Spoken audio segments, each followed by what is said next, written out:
Yes, I went up to Canada, visited my friends who are still up in there, and Up in just had there. a nice time. Played a bunch of board games, did a bunch of walking around and eating food, and not playing video games because I wasn't at a computer. Well, my computer. Ouch. I'm so sorry that you had to be in that situation, but you know, I had a great time. What do you mean? oh right, okay. Yeah, that's how things are when you're not at a computer. Okay. Got it.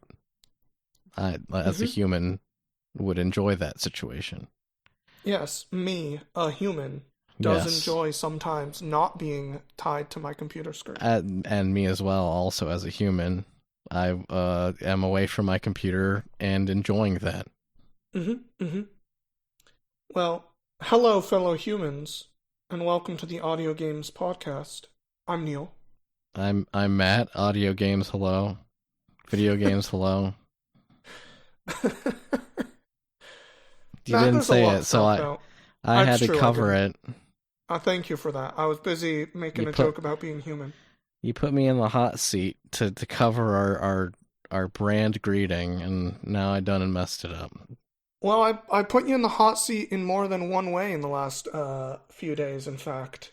Oh, okay. Because I put you in the hot seat when I tagged you in 2XKO. It's sort of out, baby. Oh wow. Okay. Yeah, you're gonna get right into it. Yeah. So the world's worst named fighting game, 2XKO. So The true. Riot Still Games, true. the Riot Games fighting game in which you play as League of Legends characters. Which I guess, I mean, I guess you have to call them League of Legends characters because that's the original game, right? That's the provenance. I mean, I would just call them what they called them in that game, which I think is champions. Okay. Well, you get to play as the Riot Games expanded universe champions. That sounds stupid too, Neil. Okay, I'm gonna call them League of Legends characters. But yeah, so they went through a second closed beta that I did not get to participate in, but then they had like this third and I guess final leg of testing that they're doing, which is going to be bleeding into the actual release. Uh, at least as I understand it. Like I mean, I haven't been following it as closely as you have. Yeah, they launched what they called a closed beta, and then they're going into what they're calling early access, October 7th, I want to say. And the early access is when they're going to no longer reset people's progress and stuff they've earned. Though they're not calling it the 1.0 launch yet, it's still not quite there. Okay. So what we are currently in is still a closed beta, Yeah, for another and it week and a will half or something. transition into the early access. Now, am I gonna have to pay for it when it goes in early access, Neil? No, free game. I'm just gonna have it. You're gonna have it. Okay. Well, that makes it easy. I prefer it that way. Me too. It's one of the big things I'm excited about with this game is there's not a lot of free to play fighting games, and frankly, it's hard to get people into games, particularly fighting games, because hey, spend a bunch of money on a game that I'm just gonna beat you up in a bunch is not a great sell to your friends. Yeah. Yeah. I mean, even if it was a free game that you beat them up in, it's still not exactly the best sell. But hey, it's at least you're not paying to get beat up. Um. So yeah, I mean, I think my impressions of the game are still exactly what they were before, in that it is, it's good in that there's a lot of focus on creativity and coordination without like so much on execution. And I'm an execution monster. I love playing technical characters, but I also loved Rising Thunder, and I kind of had that feeling like that's kind of how it was going to be going in, and it's hmm actually a little more complicated than Rising Thunder. There's a lot more options, at least with certain characters. I think that maybe there's like more simple characters, but I mean that's true of any fighting game, really. Um, but yeah, we were playing duos a little bit. I had to de-rust really quick because I had not touched it at all until you were asking me to play with you. Um, and I play as the edgy samurai character that You look at and you're like, oh yeah, that's exactly like the anime protagonist character that everybody's gonna pick. Mm-hmm. Um, and his name's Yasuo, and he fight with a katana, and he's very fast, and he has many, many, many options. I think of all the characters in the game, I think that he certainly has the most options, just because of the way that his specials branch out, not only like from stances, but also the way that you can change what the specials are and how they link. Mm. There's just a lot. Um, but yeah, I think that having that character in there for the beta, it was really important for me just to see that they were willing to like go that route and not be exactly like Rising Thunder, where you like literally have like a very specific set of like 2 or 3 specials. I want to be able to express. I enjoy being a devious little bastard. I play Kim Street Fighter with all the Mm-hmm. setups and switching sides and all that, and that's kind of like how Yasuo is. In fact, I went to the lab. I went to training today a little bit, Oh. and I realized a couple of setups that I had not realized before, and they're so mean. It's such a mean thing to do, and I can't wait to try it. I got to admit, knowing that you are a Kim and Ibuki player in Street Fighter, I'm a little surprised you didn't go for Echo with a lot more of the like teleporting around and that kind of trickiness. But I think Echo is also a very technical character, but I think that he's also a much more gimmicky character, if you know what I'm saying. mm, Like I think Yasuo serves a lot more traditional ideas about what a technical character is, that's fair. whereas Echo is more like we're doing a weird, crazy thing with this character, and yeah, they are. I That's think fair. that if there was a crossover with Guilty Gear, Echo would be a character that they might consider to put in Guilty Gear. Okay, I could see it. Be a little crazy, but I could see it. Yeah, I mostly agree with you. I'm not playing Yasuo and Echo, the technical characters. I'm on the let me play big boys who are a little more straightforward, let's say, but have some ways to do Bruisers. tricky things on their own. Yes, Yep. bruisers especially. Um, the team I've been playing when I play is usually Braum and Blitzcrank, uh, which is just I'm gonna be big, I'm gonna get armor, I'm gonna be in your face, and then I'm gonna start command grabbing you sometimes. Just keep you on your toes. Uh, Definitely more straightforward for my teams, but I've been having a very fun time with the game in part because, like you said, it is simple, so to speak, but there's a lot of depth. Just from the amount of options you have with the tag system on its own, like that alone, and then you combine the fuse system on top of all of that is something that I feel like there's so many more options and routes to cover even with my straightforward team that I'm constantly going like, "Oh, I didn't know I could do this," or maybe this will work. And more often than not, it does. I think the game is really good at just letting you kind of experiment and say, "I think this might work," and it's very clear and easy to figure out if yes or no. And I really like that because the labbing side, you mentioned going into the lab, is not something I feel like I can really do a lot of in a lot of other fighting games where the systems and like combo stuff, especially games like Street Fighter, where I still don't really understand how juggles are supposed to work in that game, any of them. Uh, this one is kind of like, are they in the air and are you hitting them? Then it works. Like that's kind of it. Wait, you don't Uh, understand juggling in Street Fighter? no, dude, the way that it's like, if It's just you, like it's a hierarchy, right? So like you get a juggle off like some characters have like launchers that you can juggle, and then you have to juggle off a special, and if they've already been juggled by a special, you have to juggle from a EX and then into super or whatever. Like it's just if they yes, already got. but I feel like that's not always true. I mean, that's the gist of it. There's Yeah, certain moves with certain properties, But I mean, if you're just looking at the broad spectrum of like what's available, that's the branching path and how that works. But anyway, we're not talking about Street Fighter. In Correct. fact, we really shouldn't dwell too much on 2XKO. I don't think that there's been a ton of changes that we really need to cover, and then all the nitty gritty detailed stuff. I don't know if that's Mm-hmm. really our audience. The one thing I will say, just to cap that off, is that um, team games, they definitely very much benefit from just a sheer amount of options, because it gives longevity to the game.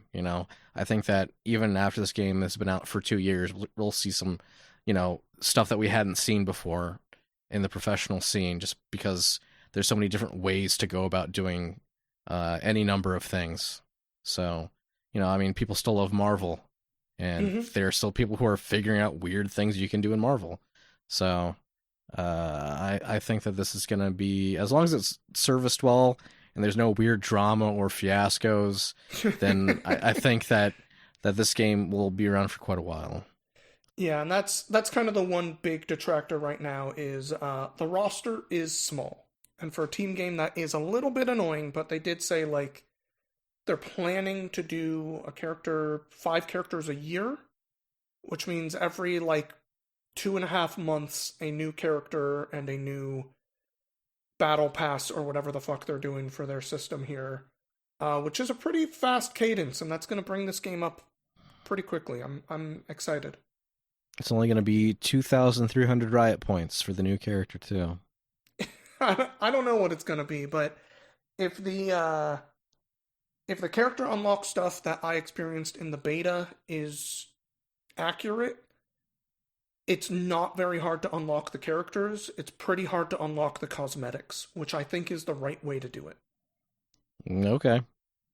Well, as a matter of fact, there is a game that I played that I very much so I know we both played Silksong. Okay, we're gonna get Mm-hmm. that we're gonna get to that, but before we do, I want to talk about a game that got delayed because of Silksong.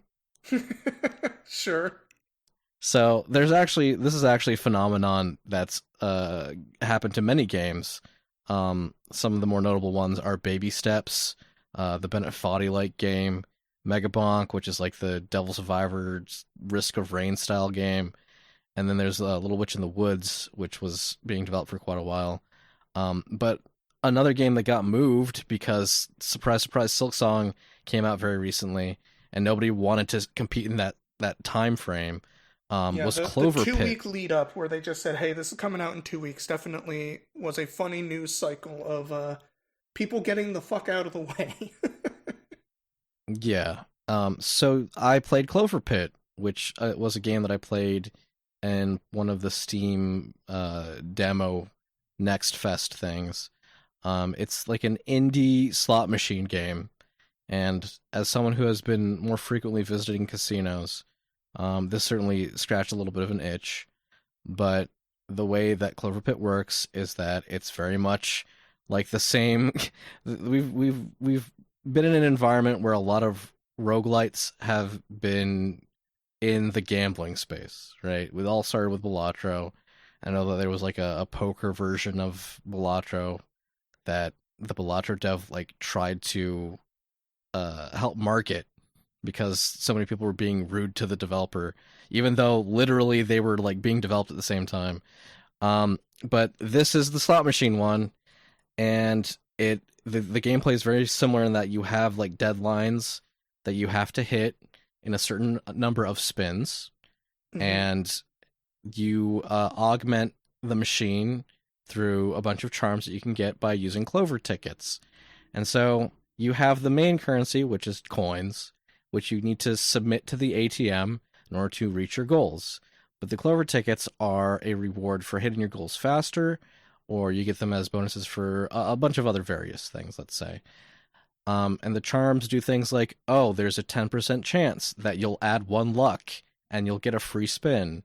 And it's like, oh, okay, well, I don't really know how luck actually affects things meaningfully, but I do like free spins. And there's ones that are like, oh, your charms activate 30% more often. And so you start to see like, okay, there's actually like ways to be building this to actually synergize well. Um, so this is, I think, where most of the meatiness of the gameplay comes through, because it is a slot machine, right? You pull the arm, you press the button, it spins the reels, and then you get some sort of random result. And so the way that you try to mitigate the randomness is by using these charms. And it's actually there's more strategy to it than I would have thought, because in the game you have access to these things called cabinets, and you can take charms that you have and put them in these cabinets, and they are no longer active, and they don't count towards the total maximum amount of charms that you can have. So I've been playing on a very hard mode where there's very hard to meet goals early on, so I kind of just have to settle for whatever garbage I can afford at the beginning. And when you're doing that, like, you kind of pigeonhole yourself into a specific kind of build, and some items just really aren't that good to begin with. But rather than just ditching them, you can hold on to them and kind of adapt as you see things emerge into a specific play style. And that feels good. And there's also a system called the memory cards, where if you are doing specifically very well in a run, let's say that you complete a wave, but you have enough money to complete the next wave immediately, the game will be like, hey, I noticed you have all the money for this deadline. If you give me all of that now and go to the next wave instead of playing this one out, I'll give you a pack of memory cards. And the memory cards are a system that augment future runs. So I don't know how many there are, but there certainly are a lot of them. But they'll do things like, when you have charms in your cabinet, there's a 50% chance that they get deleted at the end of the round, but also a 50% chance that they get replaced with a random one. So they're just like little augmenters that change how the game's played. But, I see that there's a lot of potential here. I have not unlocked everything, but I have seen the credits. But honestly, after Balatro, I feel like this is my favorite, like, gambling roguelite, I guess is what you call these. So, I mean, if you're looking for something that you can sit down and play for like an hour and a half, this is fun. I have a good time. I mean, that sounds like a lot of fun, honestly. Though, I do wonder if this is gonna hit the same, like, weird anti-gambling shit that they tried to hit Balatro with. Um, I mean, I'm not sure I'm aware of that. What Oh, you don't remember that anti-gambling? whole thing where it was like, oh my god, we can't sell this game because it's poker and poker is gambling, so blah blah blah. And this one's like slot Well, machines, which is like, gambling involves stakes, okay? And yeah, I know. if there's no actual money involved, then it's not gambling. It's Correct. just It was gambling bullshit, but like. they still went for it. Okay, well, no wonder I didn't remember it, because that is complete bullshit. Yeah. Um, yeah, I know. I will say there's kind of like an inscription thing going on with it. Like, you aren't merely just like going straight to the machine or straight to the charm shop. Like, you get to wander around the room, and there's things outside of the room. I don't know. Well, I do know, but rather than just tell you, I'll say, if you that sounds good, maybe try out Clover Pit. Um, but yeah, of those games that I mentioned getting delayed, there's several that I want to try out. But like, we are in the last quarter of the year, surprisingly, and things are coming out at a breakneck speed. And we weren't expecting to get Silksong when we did, but we did get Silksong, and oh my god, we got Silksong, and we played it. I have two endings under my belt, and I'm working on 100%. Neil is currently in Act 2. I am. I got to Act 2, and Silk Song is fucking excellent. Um, It's not I without criticism, though, Neil. Some people are saying it's too hard. People are saying that, and I do understand where some of that comes from, especially some of that early game stuff where you don't have a lot of your options that you will eventually start unlocking, and they start expecting you to do some of the more tricky acrobatic things kind of over a spike pit. Uh, and that's the kind of stuff that in the original Silksong, or in the original Hollow Knight, sorry. In the original Hollow Knight, that they're not really forcing you to start doing until you're pretty deep into that game. And this Okay. one's like first couple of hours they want you to start getting good at this particular type of movement. And I do get that criticism. I do understand people being a little frustrated with some of the boss difficulty early in the game. I didn't really experience that stuff because I am playing through this game much slower than a lot of people, so I haven't really experienced some of the unnerfed versions of all of these bosses. Hmm. But I expect a lot of what I have seen is just because the damage is high on the bosses and that makes them scary and gives you a lot less room for messing up. But I haven't found many of the bosses to be particularly unfair feeling or like tricky. There is one boss that's a little tricky just because its projectiles are kind of surprisingly good at hitting you, but nothing that has felt unfair to me and like I can't learn it relatively quick. I Yeah, know, I think that that's the keyword for me too. I don't think that I've encountered anything that I felt was unfair. yeah. And that's one of those parts that I know is a little bit tricky in a position like you or me where we've been playing video games for our whole fucking lives. And Right, some right. people might be jumping into this game going, holy shit, the hype for this game, it's going to be amazing, and not really understanding So what they are yeah, getting into.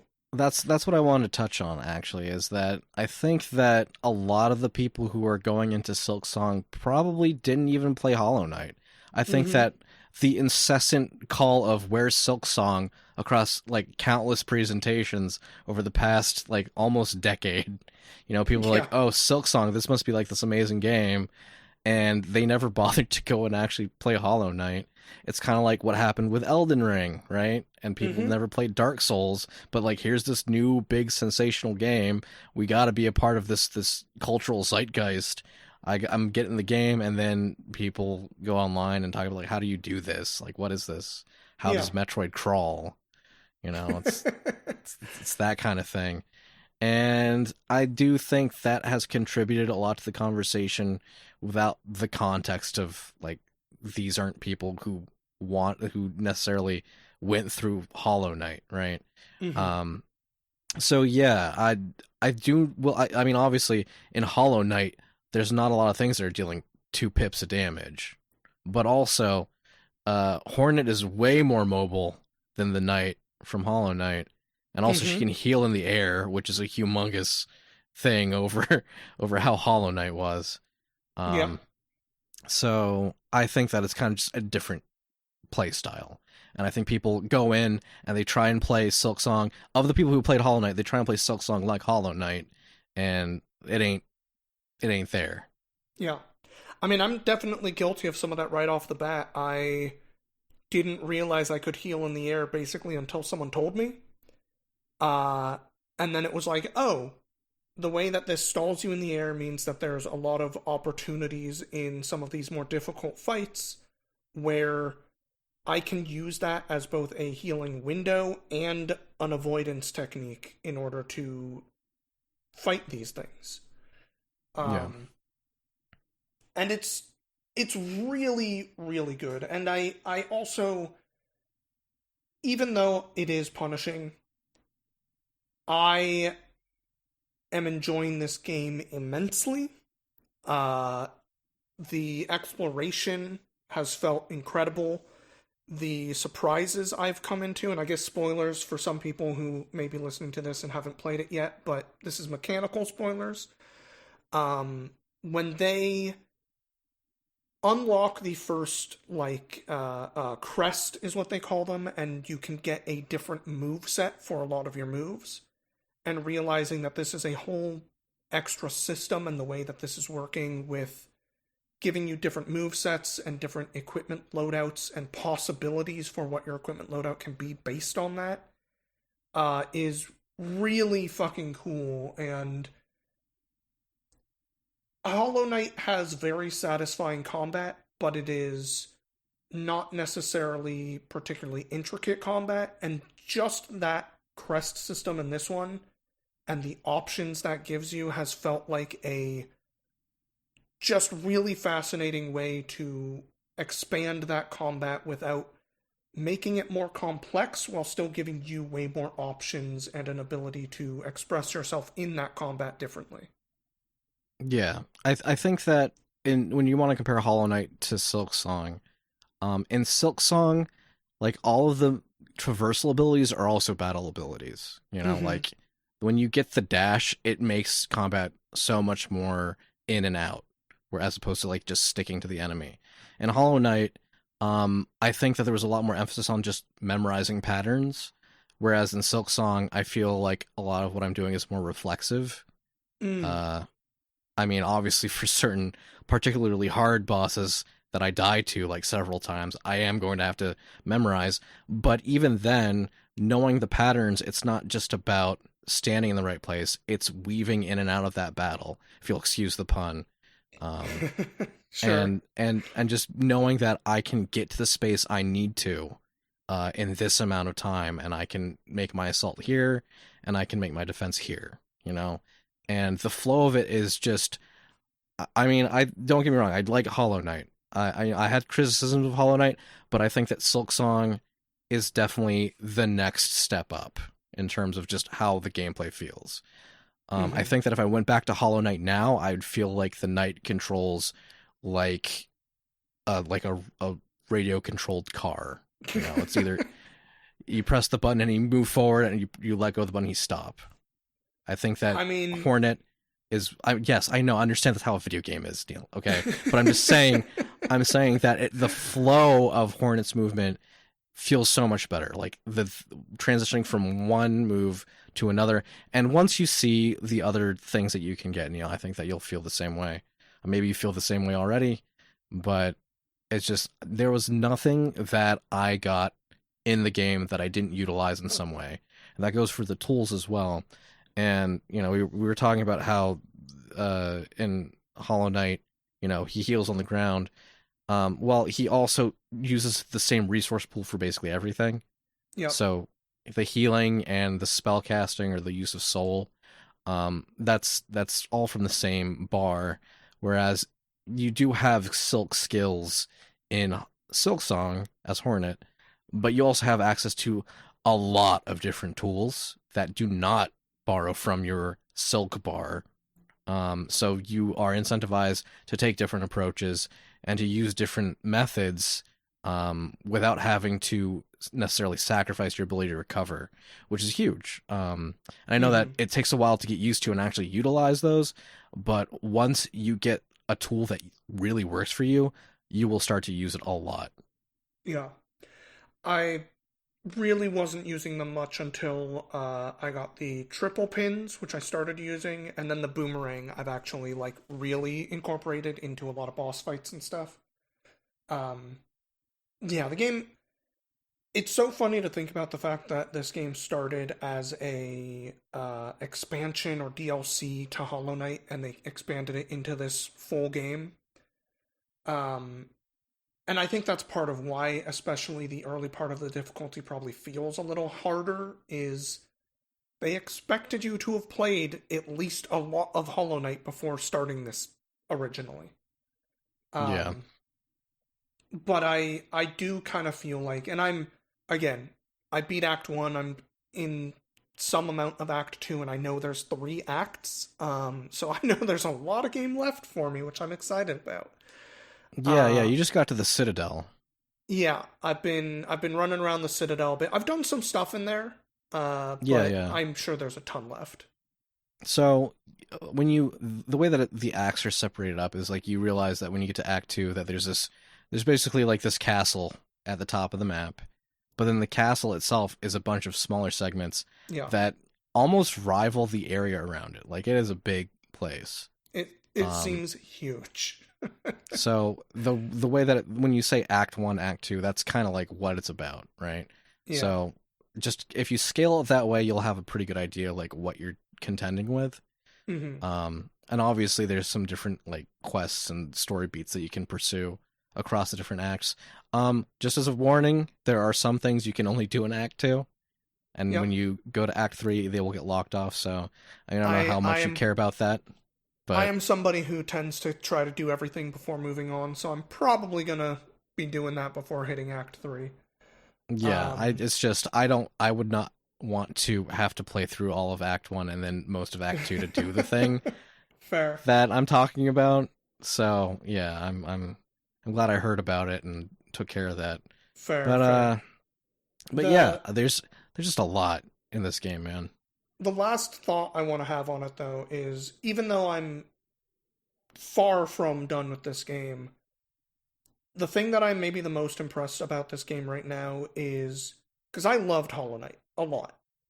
Uh, I can't really point to a single thing that seems worse or a change that I'm not a fan of. Yeah. And Yeah, I that's think that so I had things that I did not like when I first started playing, but everything that I didn't like gets answered. mm, So if you anything that like strikes you as like I don't like this, give it time mhm, cuz mhm, I there were things that I didn't like, and then the game answered that problem with a solution, and I was like, "Oh, this is like actually very cool." And part of it was the crests, right? So for me, I hated the diagonal dive. mhm. And so I was like, man, I'm really going to have to learn how to do this. And I did, but you don't have to do that when you get a different crest. In fact, there's many, many different options that you have. Um, I think that maybe if I had any criticism, it's that the memory lockets, they kind of they don't have a good scope of like, oh, okay, um, you this is how many crests there are going to be, and you should maybe save some of these so that you can unlock all of the slots of the one that you want.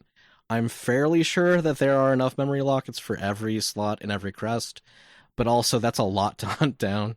So it just sucks like when you're towards the end of the game and you access something new and it's just like, oh well, I can't really get the full potential out of this thing because I already gave it all to these other things. So, Mhm. yeah, maybe if there was a way to like remove memory lockets and then put them somewhere else, but I think they were more focused on having you find all of them. So, Yeah, that's the only thing. I can see that if for no other reason just because when you start getting those you don't really know that the craft system exists yet. Right, So the idea that you should save them isn't clear if you want to make sure to unlock something else later, but right, right. uh yeah, this game to me feels like kind of like Super Metroid is to Metroid. I mean, I think that there's a way bigger gap between Metroid and Super Metroid than between Hollow Sure, Knight a and bigger Silksong. gap, but I just mean as far as like no one's going to argue that Super Metroid is not better. Sure, And sure. that's kind of the way I'm feeling about this is it's that kind of a movement. Well, Uh the people who would argue that didn't actually play Hollow Knight, Mm. right? You're probably right. Um, so yeah, really great game. Many, many endings. I am not done. I haven't gotten like the Act 3 ending because I've been hunting down everything that I could possibly find. Hmm. Hmm. Um, but yeah, how many? Let me see how much time I have in it. I mean, obviously, I'm horrible at leaving the game open when I'm not actually playing it. Sure. But just to get a ballpark idea, let me go ahead and take a look. Um, and this is like a completionist run. I have 80 hours in Holy shit. Silksong. Yeah. Actually 89.5, but I'm shaving off 9 of leaving it open. That Um, is a lot. I'm I'm nowhere near that. I think I'm at 16-ish. yeah, yeah. I mean, listen. The thing that we didn't bring up yet is that the game is $20. It's a $20 fucking game. It's a When we got these $80 games coming out these days, and this is $20 and you're getting that much out of it already, it's like, oh my god. If you have a Switch 2 and no other way to play Silksong, you should buy Silksong because it's also $20 on the eShop. Like, I almost want to buy it on my Switch 2, even though I already play it on my PC, just because it's worth $40. Yeah, just like fuck it. They deserve the money. They don't need it. But yeah, it's so good. Okay. Okay. All right. We're gonna be Well, talking what about about? Silksong probably on a few more podcasts in the future when you've beaten it and I'm further. I know I'm Yeah. gonna be playing this game for a while just because I'm streaming it and I don't have that much stream time. Uh so it's gonna be a while for Oh, me. yeah. Just on the same note, though, I do want to say, like, looking at Nintendo's lineup, I feel like Metroid Prime's gonna be like the only thing they really have to compete for like Game of the Year, and I don't know that that's gonna get there because Mario Kart was Mario Kart, Bonanza, it's, I haven't finished Bonanza because I'm just not that compelled to. Um, and then also Hades 2, man, just landed the 1.0. Oh, I know. And I have to jump that up on my list and purchase it soon so I can have words to say about it, finally. Yeah, Uh, lest I spoil everything for you with my words. I'm not too worried about spoilers for the game, but uh, I just know that it's going to be a little bit before I get around to it. Yeah. Did you play anything else, Neil, or were you too busy in Canada? Mostly too busy in Canada. Like, while I was in Canada, I did technically play a video game a little bit. I played Overcooked 2 with some of my friends up there for a bit. Um, Yeah, that's not even from this year. no, but it's a fun game. I get why people have good things to say about Overcooked. Did you yell potato, potato, or onion, onion, onion? I I did not. It was mostly tomato or plates, please, plates. I need plates. Dishes, dishes, the dishes aren't done. Pretty much. Yeah. No, it's a lot of yelling. Just what you want. Yep. Um, okay. That's great because there's so much to talk about in news. Mhm. Where So, do you want to start? I want to start with the most boring and depressing stuff first so we can build our way out. Okay. Um, so the first article that I have to talk about is boring. At least like it's very businessy, behind the curtain kind of stuff. Nvidia bought a huge stake in Intel. They like a humongous stake in Intel, like to the point that where Intel is as a company in terms of like finance, which is not great. Intel's been kind of suffering for a little bit ever Mhm. since the huge AI boom and their inability to keep up with AMD and Nvidia. Um, for Nvidia to put this stake in Intel, it's almost like a merger without being a merger, but what they were claiming was Nvidia wants to work with Intel to build APUs. So APUs are basically CPUs and GPUs in the same device, it's the same chip, which are used for things like phones, handheld devices, tablets, yada yada yada. Mhm. And it also recently came out that NVIDIA was working on architecture for it to be able to offload work to other components that are slotted into your other motherboard slots, which is completely in line with like what they're talking about. Because while Intel doesn't have very good graphics processing for their graphics cards, as sad as that is to say, they are little workhorses. So if NVIDIA could develop um, a way to offload work, the the the work, the AI work to an Intel card that exists on the same motherboard, that would have a tremendous impact to performance. But as far as that relates to gaming, we're talking about frame generation, which is kind of like the worst form of frames per second. I don't know how much you followed this, but basically, frame generation is just using AI to predict what the in betweens are and try and create a smoothness to the visuals that don't always line up with the actual movement of the characters. or the inputs. Because let's say you're running a game at 30 frames per second native and then using AI to make it 60 frames per second.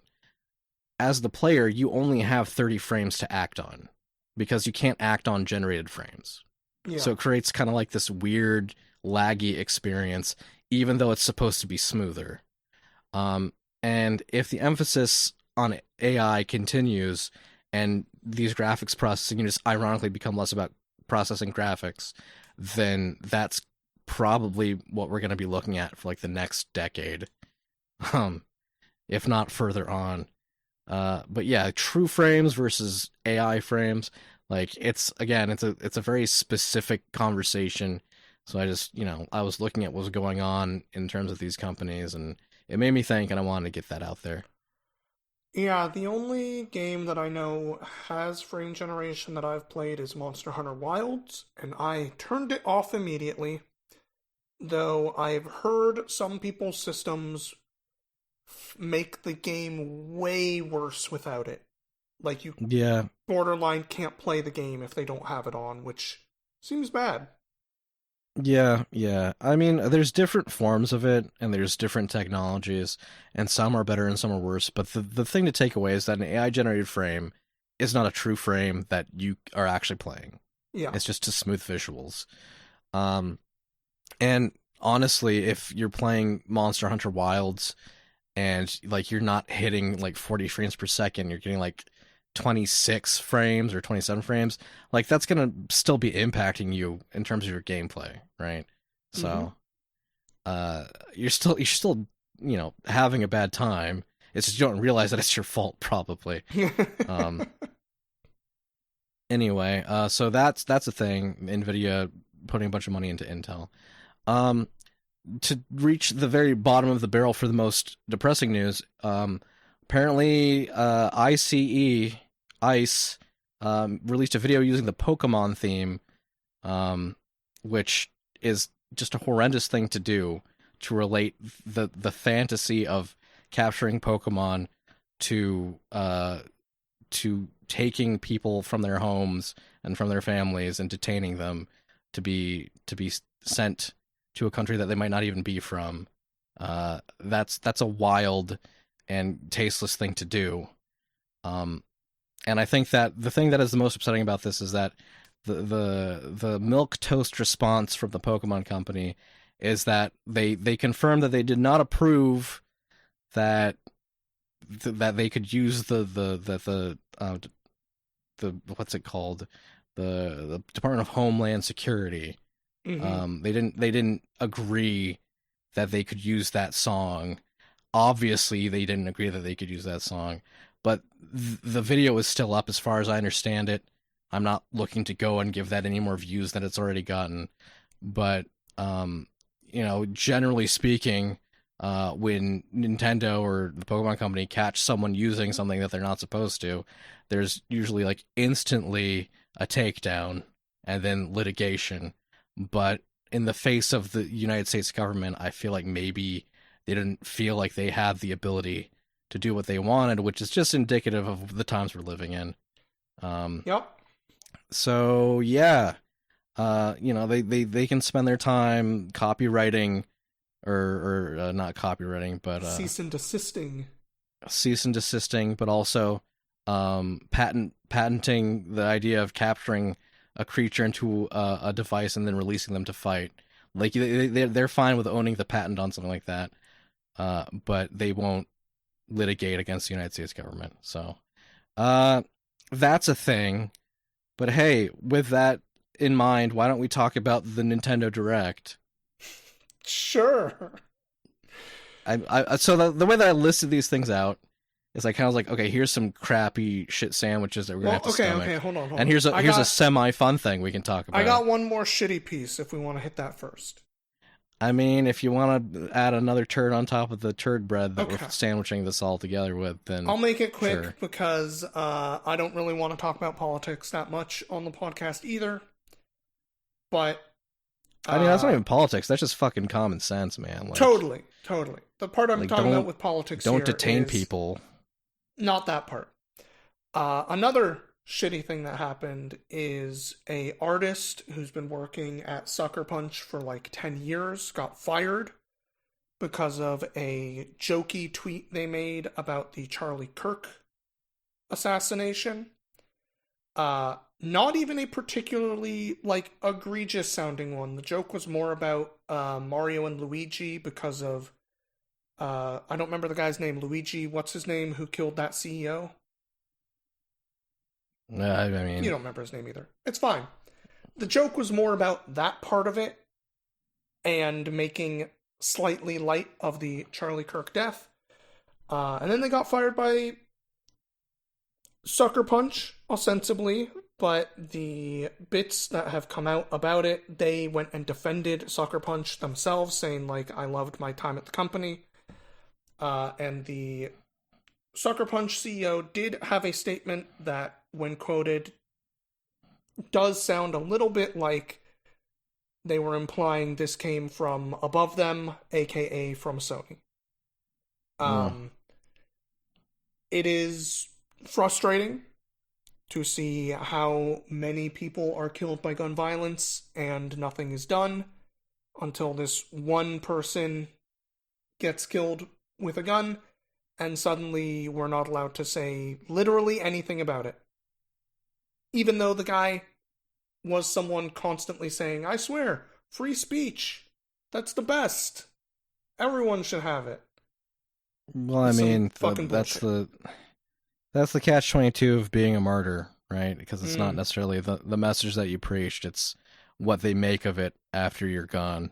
So, Yeah, well, the guy was a piece of shit anyway, so whatever. all right, Neil, Uh, I'm sorry. I just got word that I have to fire you from the podcast. oh shit, I'm sorry. I said something bad about Charlie Kirk. How could I? Yeah, and also you didn't read his name off the Starbucks cup, so yeah. What? Starbucks cup? Oh, let's okay. Well, you know what? I'm just gonna leave it at that. Okay.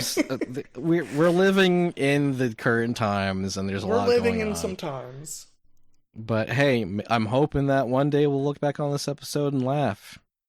Well, Um, let's talk about that I don't Nintendo know. Direct. If not for the political situation, maybe we'll be able to laugh at this next segment about the Nintendo Direct. Yeah, what'd you think of it? It was stupid. It was not a good direct, Neil. So, it all started off with all the pomp and circumstances. Like, oh, it's the 40th anniversary for Mario. Happy birthday, Mario. Here's $70 for two old games. Mm-hmm. So that's Mario Galaxy 1 and 2, One of which which they already re-released like 2 years ago.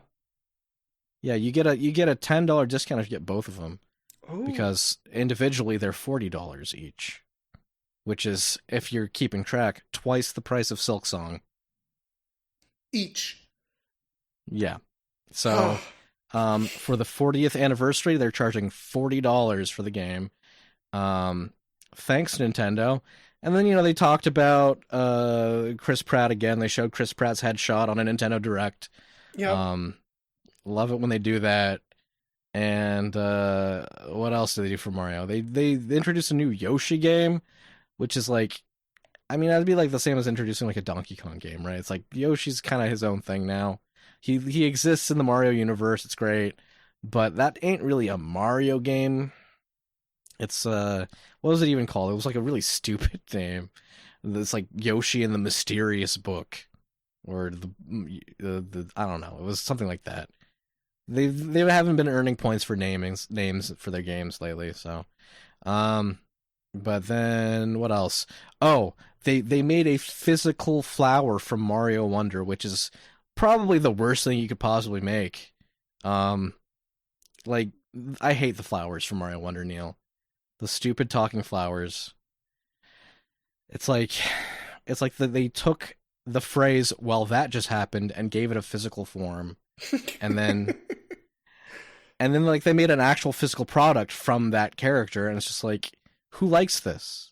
Like, who's this for? Who played Mario Wonder, saw those guys making fucking commentary from the peanut gallery every 10 seconds? They're like, I want that in real life. I will admit, I Ugh. did not have such strong feelings about the flowers, but yes, They're stupid. they're not worth they're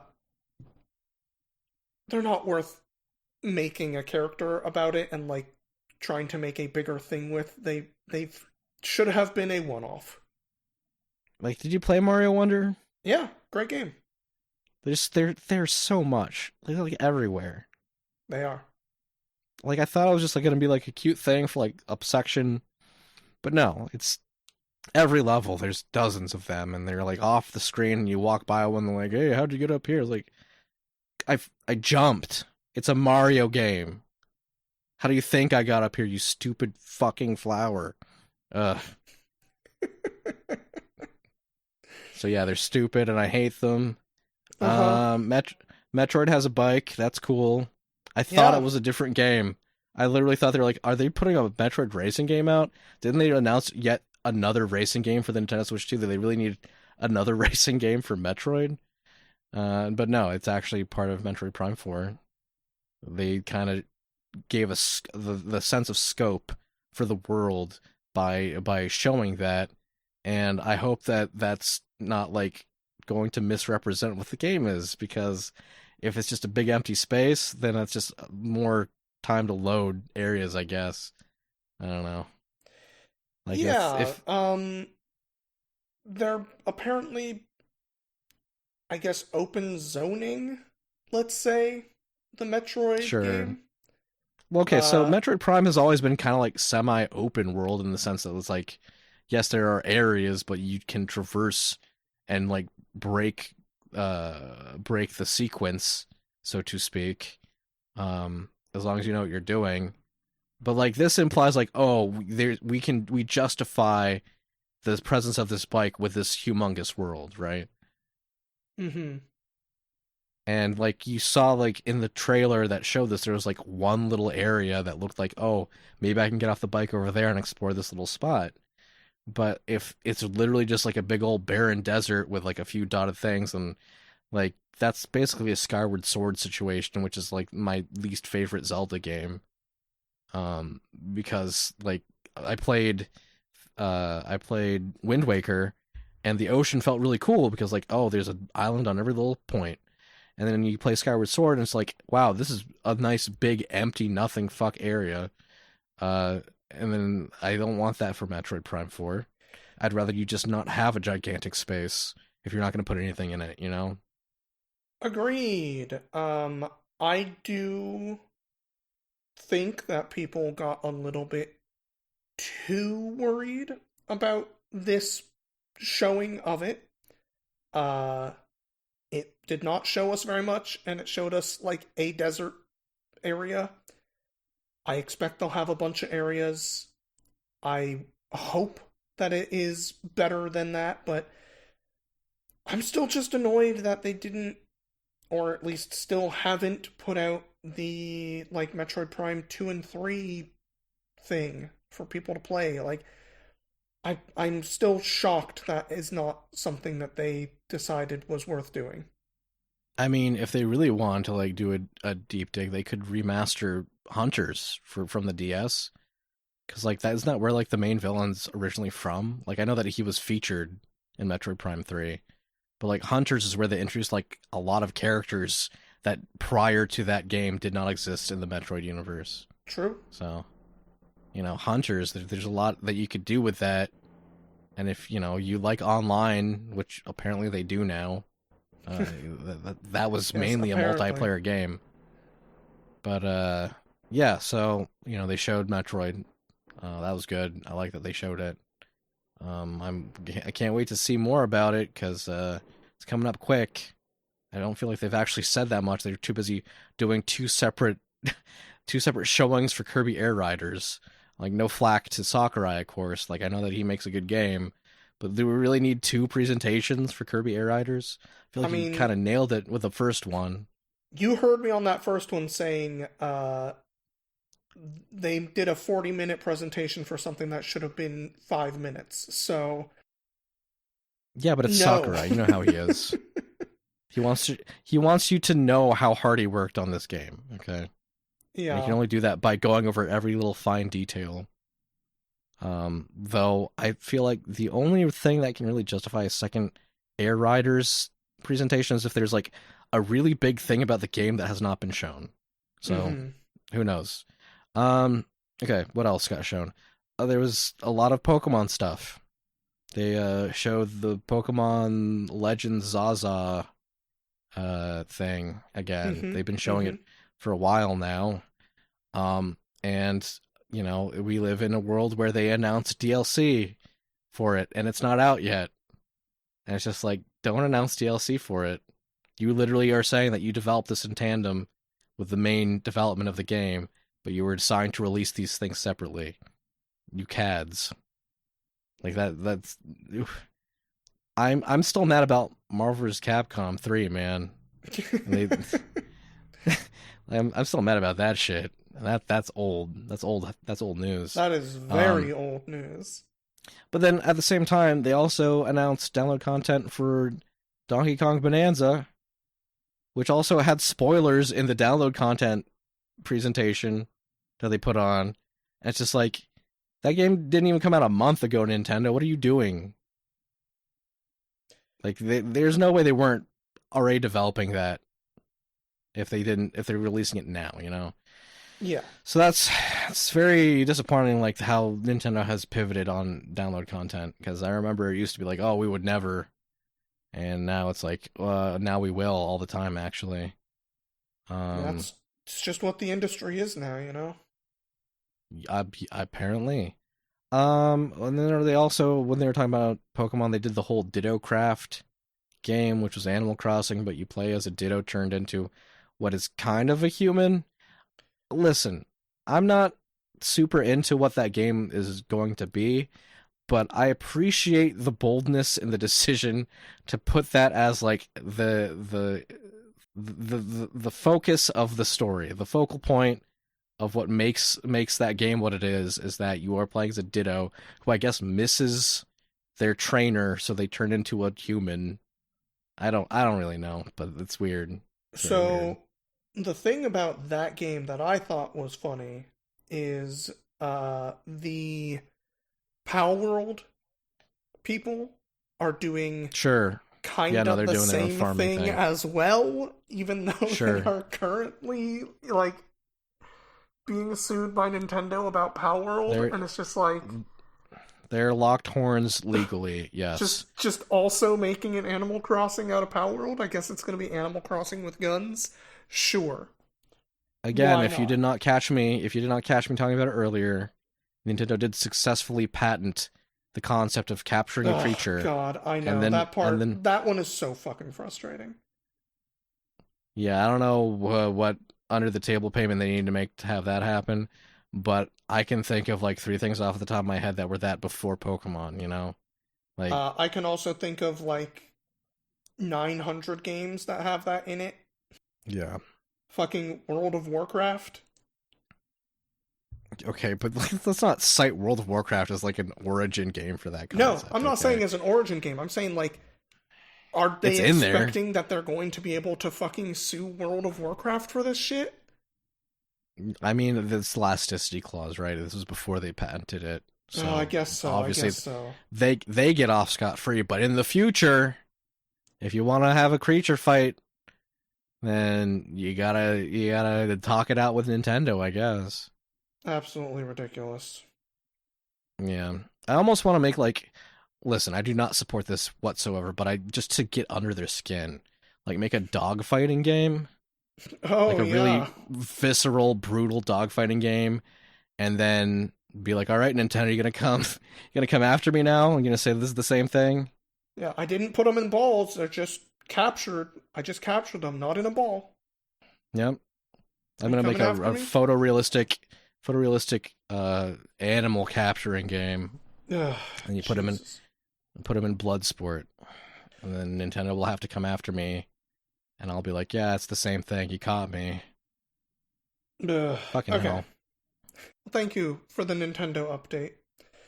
They're not the only ones who had a presentation Wow, recently, though. you're just gonna skip the big news at the end?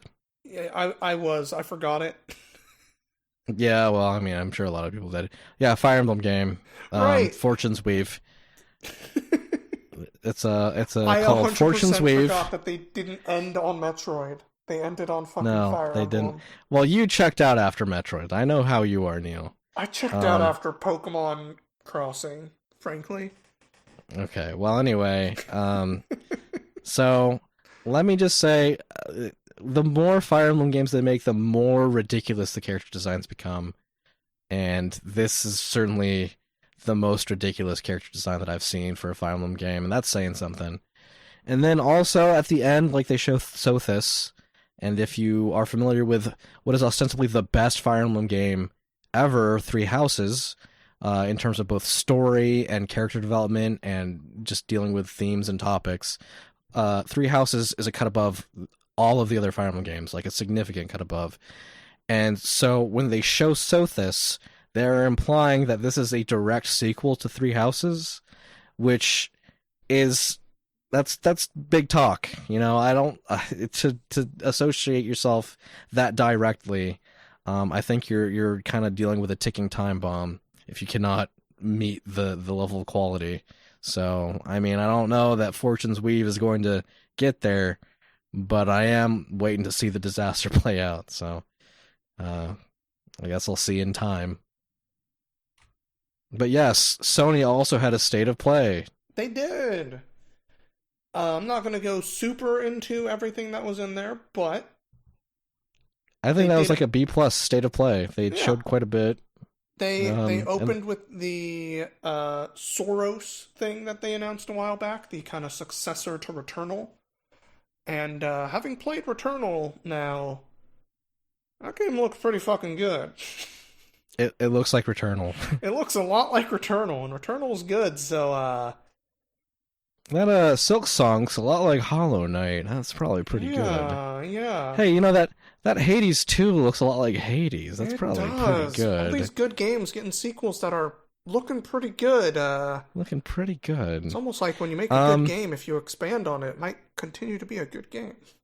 I thought for sure that when you brought up the state of play, you were going to go straight to Neo. No, that was the second thing I was going to say, which is, yeah, they talked about Neo 2 again. I think they said it's coming out next year, so I'm not thinking about it Neo, too much yet, but it's going to be cool. Neo, Neo 3. You played Neo 2. Yes. Yes. Um, Look, my brain, it's been a mess.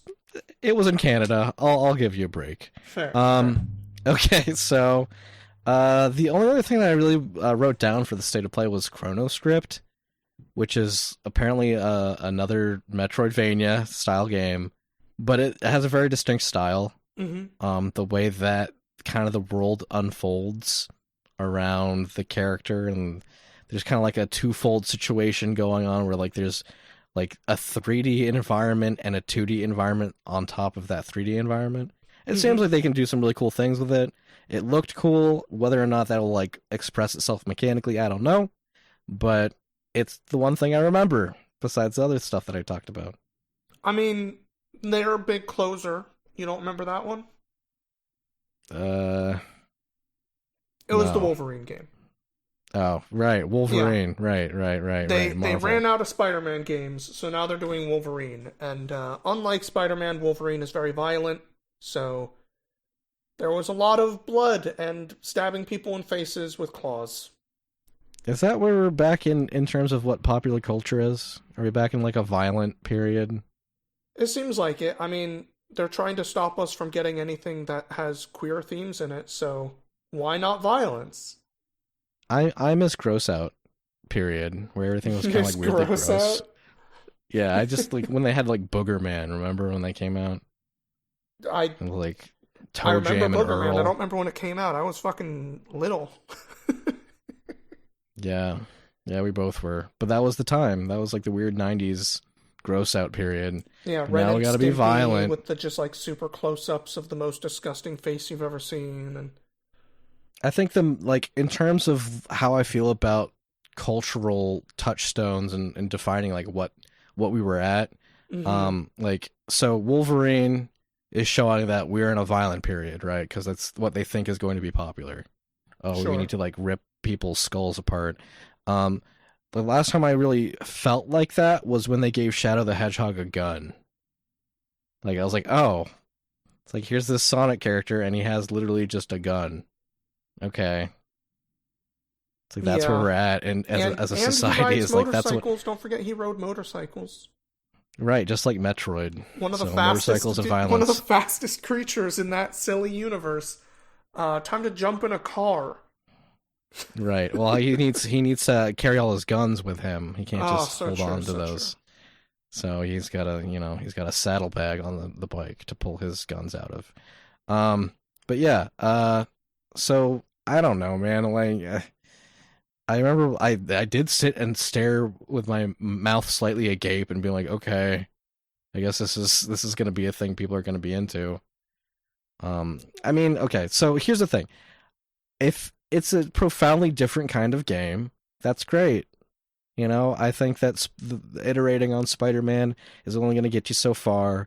Wolverine is a beloved and iconic character from X-Men. You know, they want to go that route. Yes, he's known to be violent. Yes, the depictions of violence are very visceral in the media that he is from. I don't think that there's anything that is necessarily, out of character going on there. It's just, I don't know. I don't feel like there's enough there in terms of what Wolverine does to like keep myself captivated, right? Mm-hmm. It's like when I watched the newest Deadpool movie, I was like, yep, he's definitely being very creative in the way that he's violent, but the punchline is that he's violent. I was like, okay, I don't know if I'm into Deadpool no more. Okay, full disclosure, I was never really into Deadpool, but boy, did it feel like everyone around me was into Deadpool, you know? Sure, You couldn't sure. couldn't walk down the street without someone wearing a Deadpool shirt. I was like, okay, wow, people really into this Deadpool guy. But anyway, I'm getting off track here. Let's talk about video games. Um, let's see. So what else? What else has been going on, Neil? Oh, the Undertale 10th anniversary stream happened. I don't know if you were privy to that, I but missed the stream, but I did see the at least a little bit of the like 10th anniversary thing they put out. yeah, yeah. So, the crazy thing that happened with the 10th anniversary stream is like the Toby and the people who worked on Undertale pair with Fangamer, who are their distributor, and also, they help with the translation, I believe, across many many different languages. But they sit down, I think every 5 years and play through whatever is, the important game at the time. But since this was the 10th year for Undertale, they're like, well, we're going to play through Undertale again. But they added a bunch of stuff into the game that wasn't there before. And so obviously all the rabid fan base people, were salivating and drooling all over themselves as they were watching like little tidbits that they had not been privy to. Mm-hmm. But the underlying message that kind of came from Toby towards the end was that like the way that Undertale is built is that like you're kind of brought through a bunch of set pieces and you see certain characters, but that doesn't mean that that's the entirety of what is there, right? That's just the breadth of what was included as a game. But like using your imagination, there's probably things like beyond, if you see some trees, what's beyond the trees? Well, I don't have time to develop that, but that doesn't mean there's nothing there. And so it's about that period as an adolescent where your imagination fills in those blanks and how pure that is and how that translates later on in life to like developing things like fan characters and fan fiction. And he kind of opened the floodgates and he was like, yeah, who's to say that your character isn't canon in Undertale? I mean, I'm the creator of Undertale, but like I didn't make everything that I wanted to make. There's all this uncut content, this cut content, and all this stuff that I didn't have time for. But does that mean that's not there? I mean, it's not there in the game, but it doesn't mean that it doesn't exist in the imagination. The imagined version of what this is, the complete version, has way more than anything that could be depicted. And I think that's a really cool idea. I don't necessarily think that you should say that anything people make is canon, but I think that after 10 years of kind of being semi-afraid of his own fan base for appropriating and like creating all sorts of like weird content, for him to come out there and say stuff like that, I think that shows a lot of growth and a lot of confidence and just a lot of just empathy, I guess, for the people who are out there. And maybe he remembered himself as a younger person and making content for other things. Um, yeah, I think that was really cool. I think that the message was good. Um, yeah. Did you have any other news stuff, Neil? Because I have a couple other things. No, you can hit me with your news. I know you went a little bit deeper on it. I kind of when I was in Canada for most of a week, I really was just unplugging from basically everything that was happening. That's fair. Okay, well, did you know that Sony sold Evo? I did. I kind of forgot Yeah. that that was in the last couple weeks. Thankfully I kept track. I kept notes. Yeah. But yeah, so Sony was one of the main holders of Evo, the premier fighting game tournament occurring annually, usually in Las Vegas. But as it stands, Sony has sold their stake in Evo, and they have sold it to a India-based company called Nodwin Gaming. And if you've never heard of Nodwin Gaming, I believe me, not many people have. I looked into it. It's actually a subsidiary of a larger company called Nazara, who develop kitty apps for cell phones and tablets, which is not the greatest thing to hear or find out. So, like little educational apps, very colorful animal stuff. But apparently Nodwin Gaming is their subsidiary that's focused in esports. Mm-hmm. So, I mean, I've never heard of them before, but apparently they had enough money and interest in buying Evo. I don't want to, poo-poo them. But at the same time, for Sony to sell Evo, I think is also indicative of a lot.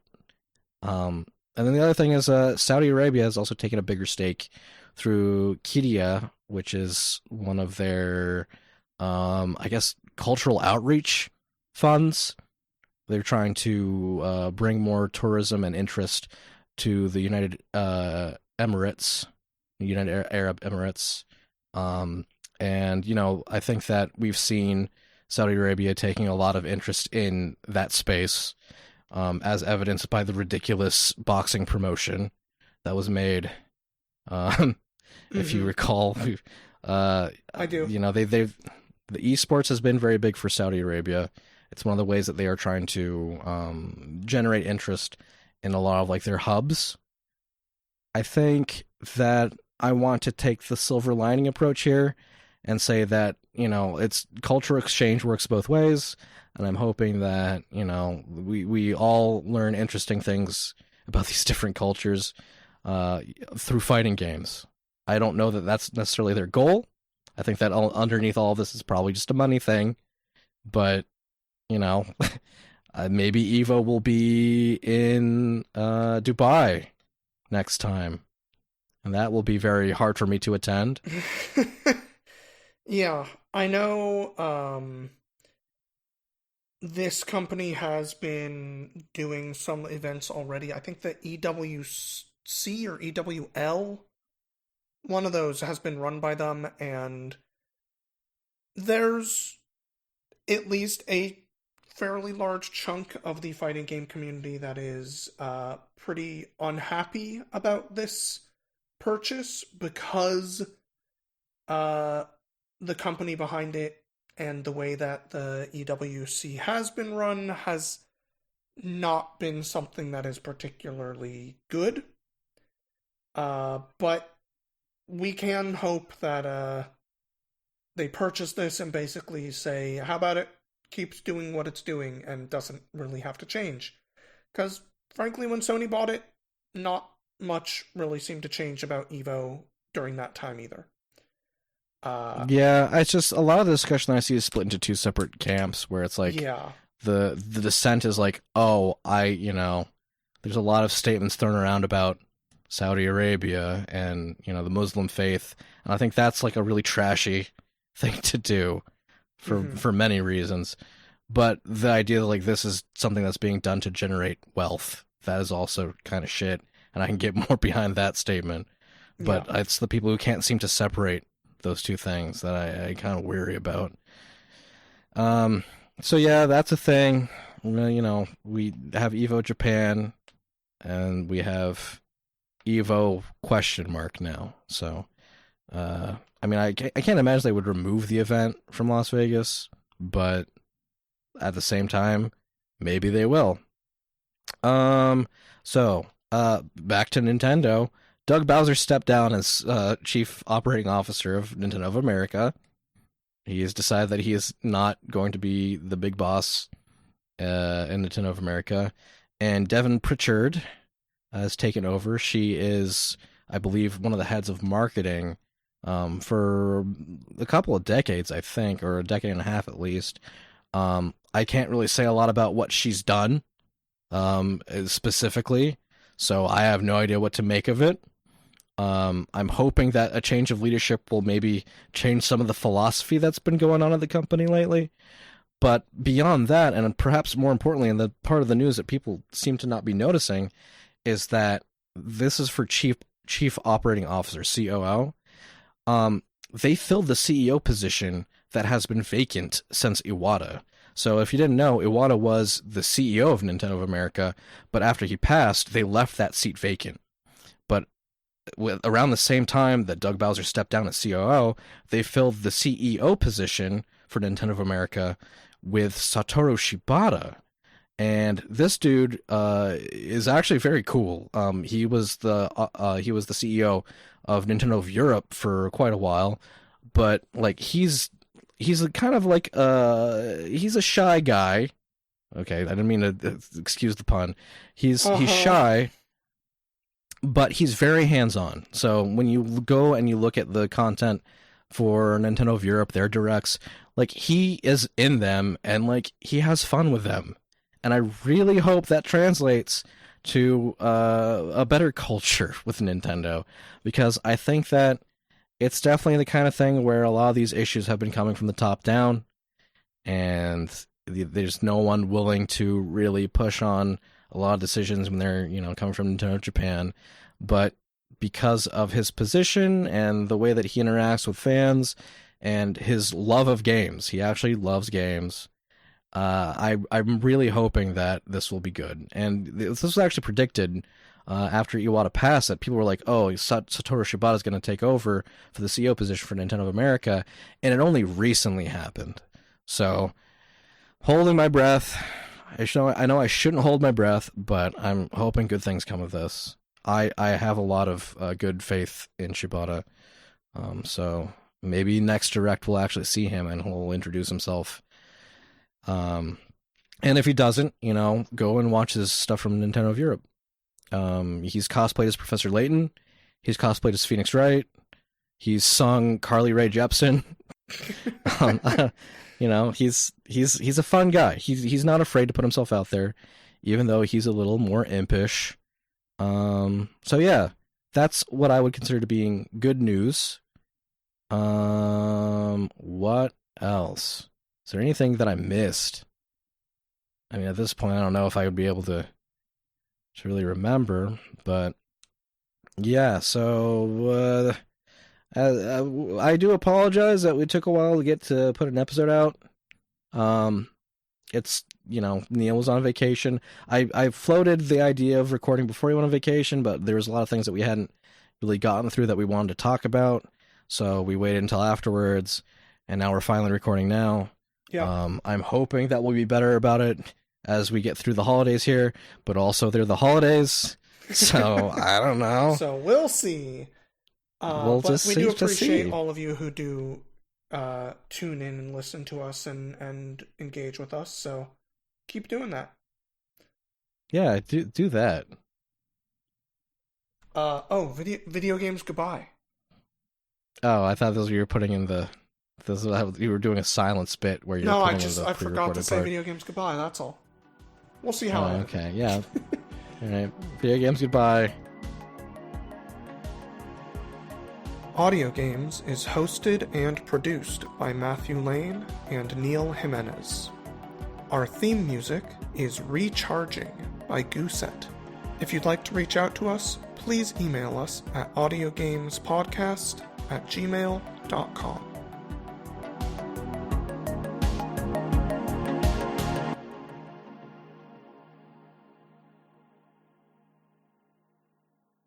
Now that we're in the back half, though, Okay.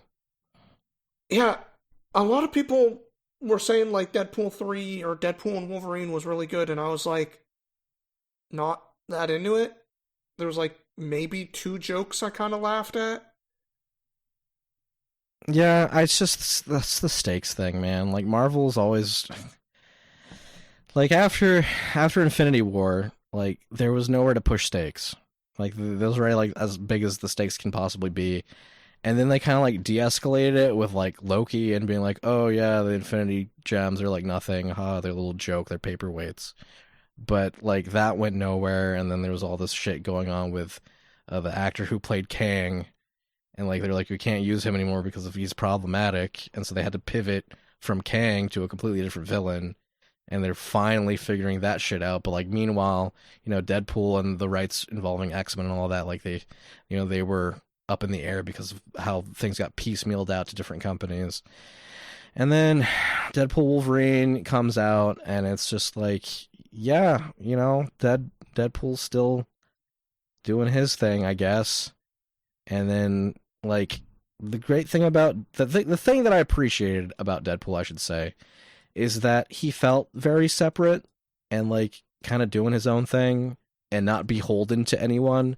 But then Deadpool and Wolverine comes out, and like all of a sudden he cares very deeply about being a hero, and like there's all these stakes being made. It's like, oh, the multiverse, this, and then he wants to be a hero who saves the world or whatever, and that comes to fruition at the very end, and it just feels very contrived, and it's like this is kind of antithetical to how I imagine Deadpool, but maybe that's just my understanding.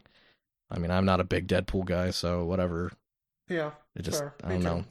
know. I remember that first Deadpool movie actually being pretty funny, and the second one being at least enjoyable.